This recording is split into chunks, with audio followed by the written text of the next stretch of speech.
Good evening. Good evening. Did y'all think I forgot about y'all? No. I know it's not 5. I know it's not 5, but I did not want to miss an opportunity to go live with you all today. And I'm gonna take a moment, um, give everybody a moment to kind of pop in to see that I'm here. I was here. How you doing this evening? As you come in, please let me know where you're looking from. Say hi. I am looking forward to talking with you all tonight. And it has been a long day. A long day. How was your day? Did you have a good day today on this Tuesday? Okay, looks like we are good. Well, well, this is Tuesday, and this is day 10 of my challenge. And I want to welcome you all tonight. And if you don't know me, my name is Tiffany Newton. I'm a master certified health and life coach. And I have been in the mental health space for the past couple years, and God has led me to move into the co-parenting space where I have been talking about my journey and the things that I've learned since being in co-parenting, and I have brought you along on my journey and given some insights and some things I feel like God has given to me and also has helped me through. So, in this topic that we've been talking about, because this is day 10, do you believe that we have been live for 10 days? So we have 20 more days in this challenge.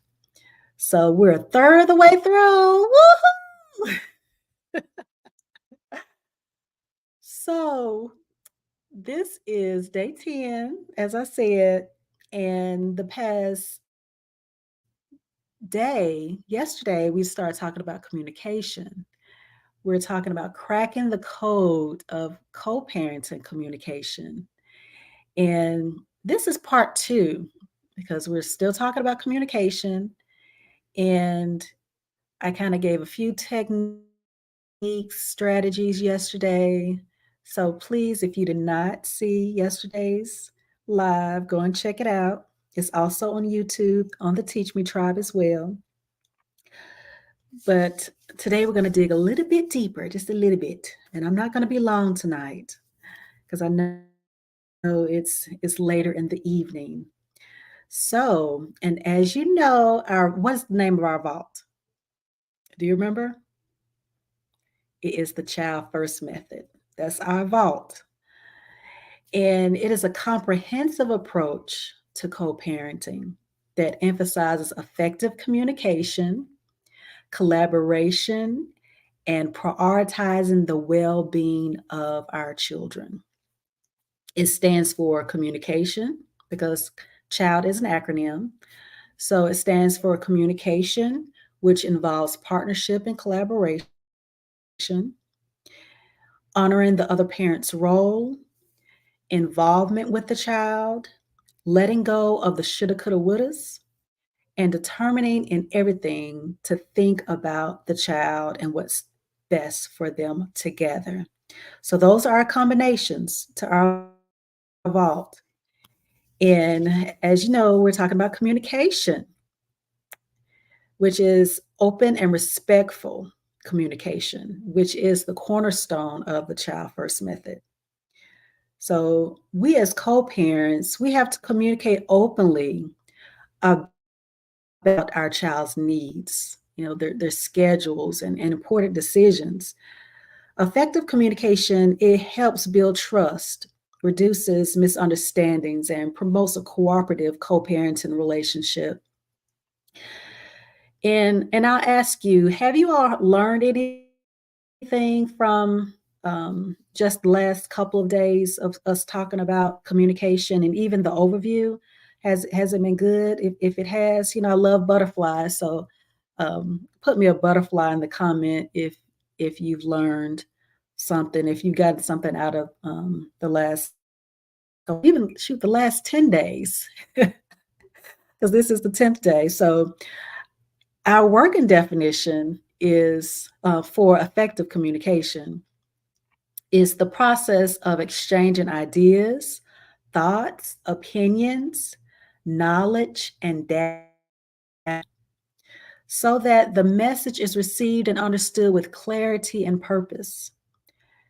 When we communicate effectively, both parents or both partners, they feel satisfied.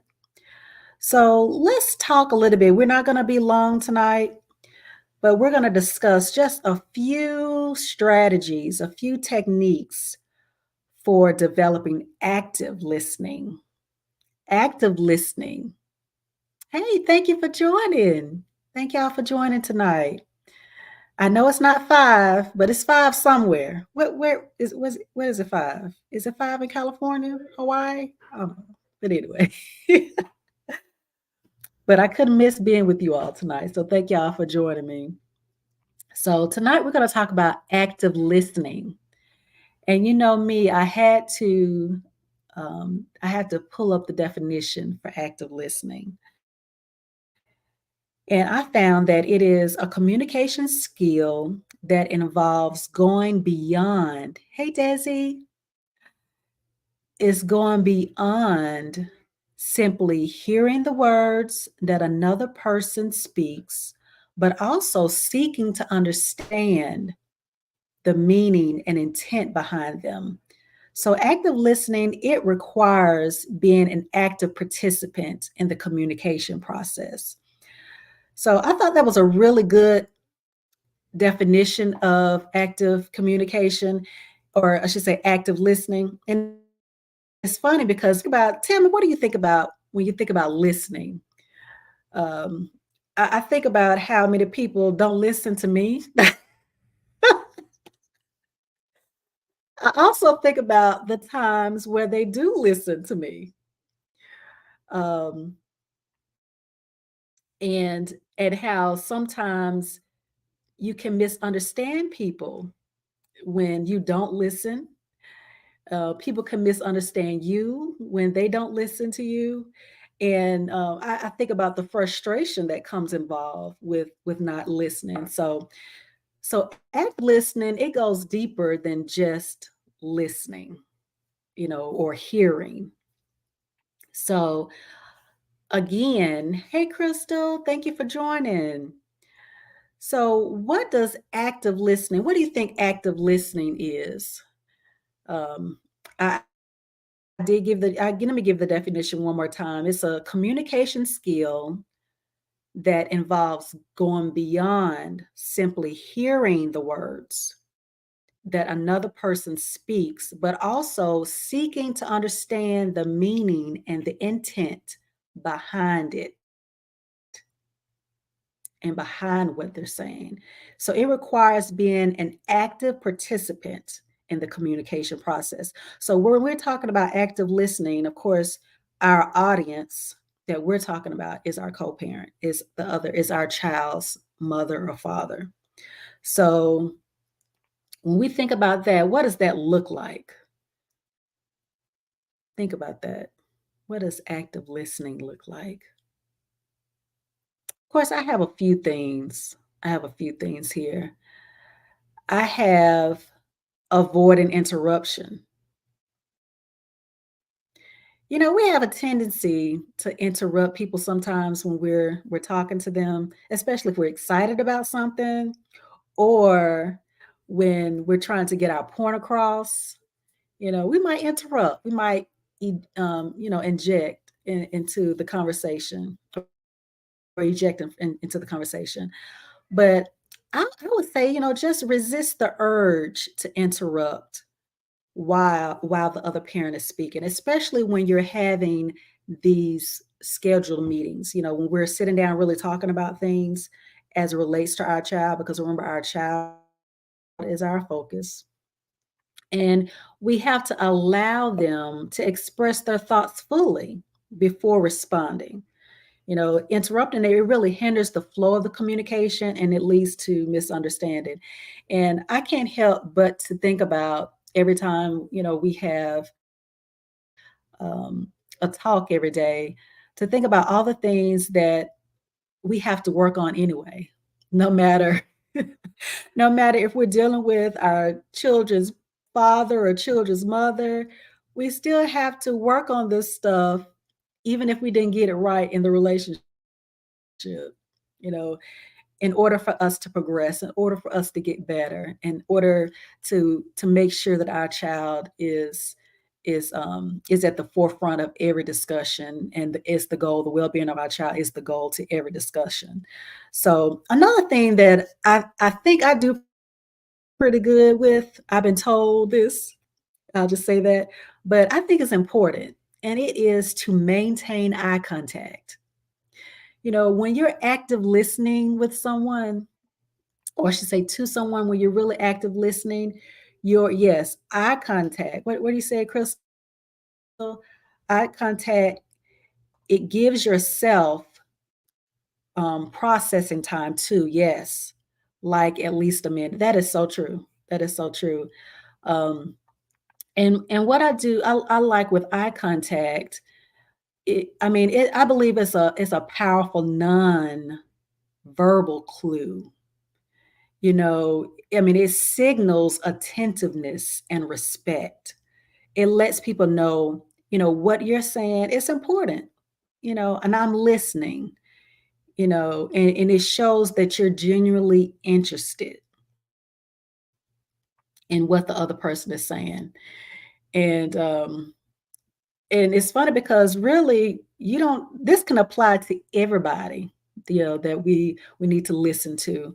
But I think it's more important when we are establishing that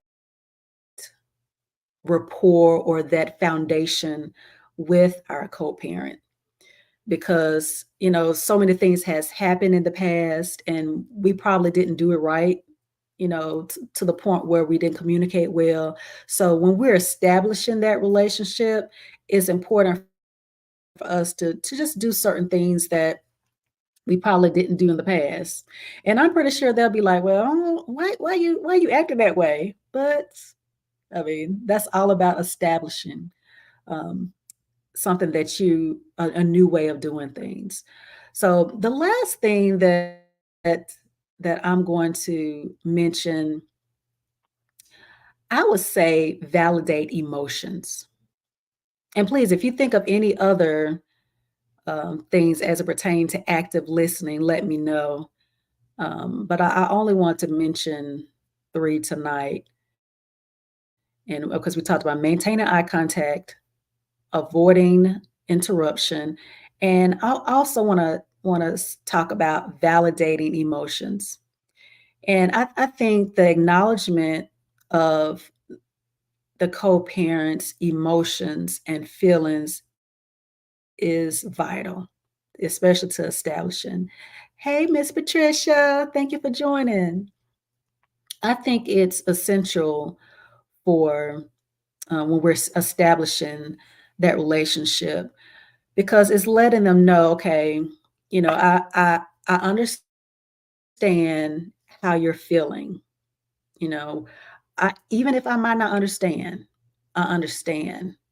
I hear you. I'm listening to you. I'm empathizing with you, and it really helps the other person to feel heard and understood. So active listening is huge as it relates to communication.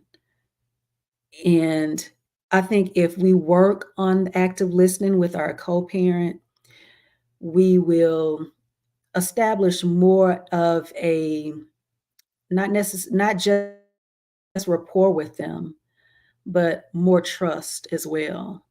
And all of these things that I'm going over are things that we have to do repetitively. We have to do consistently um, as it relates to communicating, because consistency is the key, to the breakthrough in this area. So everything that I'm talking about has to be done consistently and regularly. And remember, because our goal is our child, and it's the focus of our child and their well-being. So that is all I have tonight as it relates to active listening. I can go a little bit longer, but I know it's a little bit later. And if you all have anything else that you want to add in regards to active listening, anything that you've learned, please drop it in the chat. And also, if you got anything from tonight, put some butterflies in there. I mean, what I talked about tonight, I believe it was very simple, and then sometimes simple things can be profound. And sometimes simple things we just need to reiterate those things. We need to go back to the basis of relationships, and especially when we're trying to establish and maintain those relationships that are needed and that are important in our lives. So tomorrow we will continue our cracking the code, and we'll add another combination, another piece of the puzzle with communication. And I just look forward to seeing you all there. And I should be back tomorrow at 5. And remember, if you do not follow me, please do so. I am on Instagram at I am Tiffany D. Newton. I'm on Facebook as Tiffany D. Newton. And then you can also follow the Teach Me Tribe. It's a wonderful tribe of men and women, like-minded men and women. Thank you, Krista. Krista's a part of the tribe. And so if you can follow us there, you can join us there at Teach Me Tribe. And also you can follow us on YouTube as well at Teach Me Tribe. And all these replays for my challenge are there as well. So I have definitely enjoyed you all tonight. And thank you all again for joining. And I will see you tomorrow at 5.